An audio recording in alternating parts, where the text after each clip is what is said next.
శ్రీ శివానందలహరి 1వ శ్లోకం. కళాభ్యాం చూడాలంకృతశశికళాభ్యాం నిజతపః ఫలాభ్యాం భక్తేషు ప్రకటితఫలాభ్యాం భవతు మే శివాభ్యాం అస్తోకత్రిభువన శివాభ్యాం హృది పునర్భువాభ్యామానంద స్ఫురధనుభవాభ్యాం నతిరియం గళంతి శంభోత్వచ్చరితసరితః కల్విషరజో దళంతి దీకుల్యాసరణిషు పతంతి విజయతాం దిశంతి సంసారభ్రమణపరితాపో శమనం వసంతి మచ్చేతో హ్రాదభువి శివానందలహరిం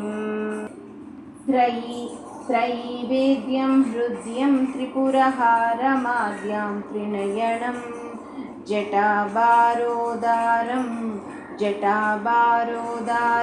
चलदुरगहारं मृगधरं महादेवं देवं मयि सदयभावं पशुपतिं चिदालम्बं साम्बं शिवमती विडम्बं हृदि भजे सहस्रं वर्तन्ते जगति विबुधाः क्षुद्रः फलदाः न मन्ये स्वप्ने वा तदनुसरणं तत्कृताफलं हरिब्रह्मादीनमपि निकटभाजमसुलभं हरिब्रह्मादीनमपि निकटभाजमसुलभं चिरं याचे शम्भो शिव तव पदाम्बोजाभजनम् स्मृतौ शास्त्रे वैद्ये सकुनकवितागणफणितौ पुराणे मन्त्रे वा स्तुतिनटनहास्येष्वचतुरः कथं राज्ञं प्रीतिर्भवति मयि कोऽहं पशुपते वसुं मां सर्वज्ञा प्रदितकृपया पालय विभो घटावो मृत्पिण्डो व्यणुरपि चाधूमोऽग्नि रचलः पटो वा तन्तुर्वा परिहारति किं घोरशमनं वृथा कण्ठक्षोभं वहसि तरसा तर्कवाचस पदाम्बोजं शम्भोर्भज परमसौख्यं व्रज सुधीः मनस्ते पादाब्जे निवसतु वचः स्तोत्रफणितौ करश्चाभ्यार्चायं श्रुतिरपि कदा कर्णनविदौ तव ध्याने बुद्धिर्ना यनयुगलं मूर्तिविभवे परग्रन्थान् कैर्वा परमशिवजाने परमताः यदा बुद्धि सुप्तौ रजतमिति काचास्मनि मणिः जले पैष्टे क्षीरं भवति मृगतृष्णा सुसलिलं तदा देवभ्रान्त्या भजति भवदन्यं जडजनो महादेवे सं त्वां मनसि च नामत्वा पशुपते गभीरे कासारे विसति विजने घोरविपिने विशाले शैले च भ्रमति कुसुमार्धं जडमतिः समार्वैकं चेतः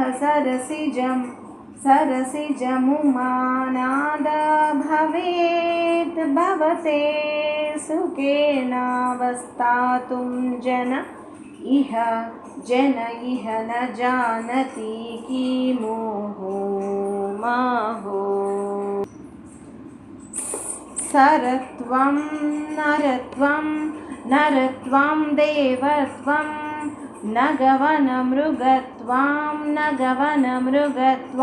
असकता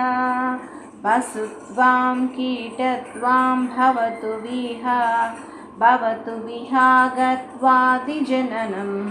सदा त्वात्पादाब्ज स्मरण परमानन्दलहरी विहारासक्तां चेत् हृदयमिह किं तेन वपुष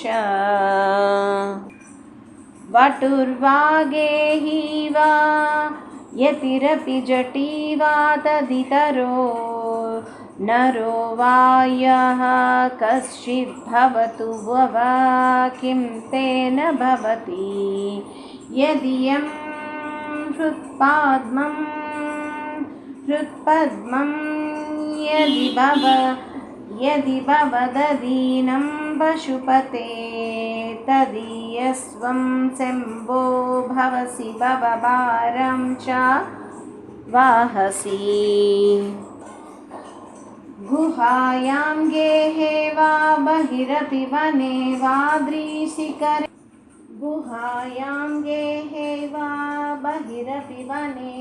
दृशिखरे जले वा वह्नौ वा वसते किं वद फलं सदा यस्यैवान्तः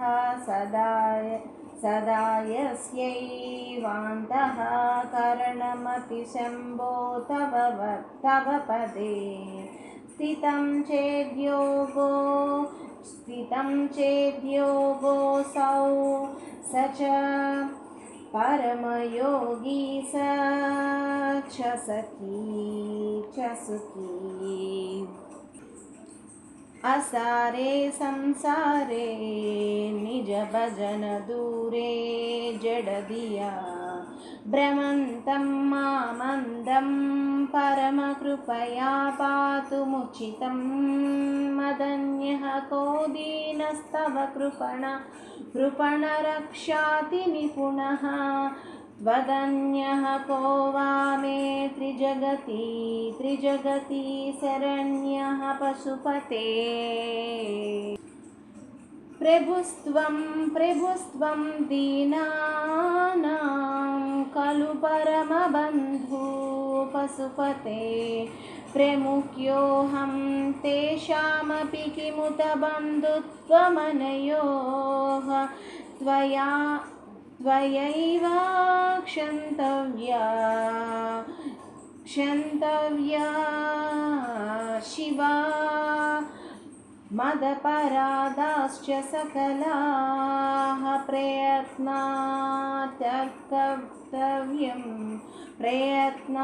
कर्तव्यं मदवनमियं बन्धुसरणी उपेक्षा नो चेत् किं न हारसि भवद्ध्यानविमुखां दुरासा भूयिष्ठां विधिलिपिवसक्तो यदि भवान् शिरस्ताद्वैतादात्रं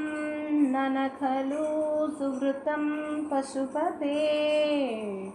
कथं वा निर्यत्नं करणकमुखेनैव लुलितम् विरिञ्चि दीर्घायु भवतु भवता तत्परशिरा चतुष्कं संरक्ष्यं सकलु भुवि दैन्यं लिखितवान् विचारः को वा मां विशदकृपया पाति शिवते कटाक्षव्यापारः स्वयमपि च दीनावनपरः फलाद्वा पुण्यानां मयि करुणया वा त्वयि विभो प्रसन्नेऽपि स्वामिन् भवदमलपादाब्जयुगलं कथं पश्येयं मां स्थगयति समसम्भ्रमजुषां नीलिम्पानां श्रेणिर्निजा कनकमाणिक्यमकुटैः त्वमेको लोकानं परमफलदो दिव्यपदवीं वहन्तस्तवन्मूलां पुनरपि भजन्ते हरिमुखाः कियद्वा दाक्षिण्यं तव शिवमदास च कियती कदा वा मद्राक्षं वहसि करुणापूरितदृशा दुरासा भूयिष्ठे दुरधिपगृहाद्वारघटके दुरन्ते संसारे दुरितनिलये दुःखजनके मदायासं किं न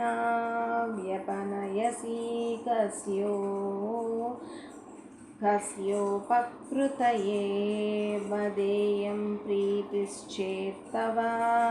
शिवकृतार्थाः खलु वयम्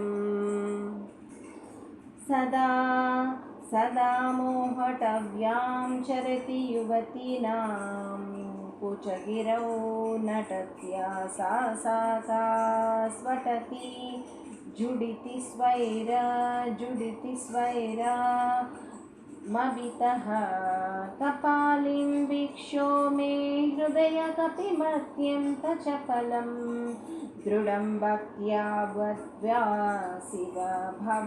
भवददीनं कुरु विभो धृतिस्तम्भाधारं दृढगुणनिबद्धां सगमनां विचित्रां पद्माढ्यां प्रतिदिवस सन्मार्गघटितां स्मरारे मच्चेत स्फुटपटकुटिं प्राप्य विसदां जय स्वामिन् शक्त्या सह शिवगणैः सेविता विभो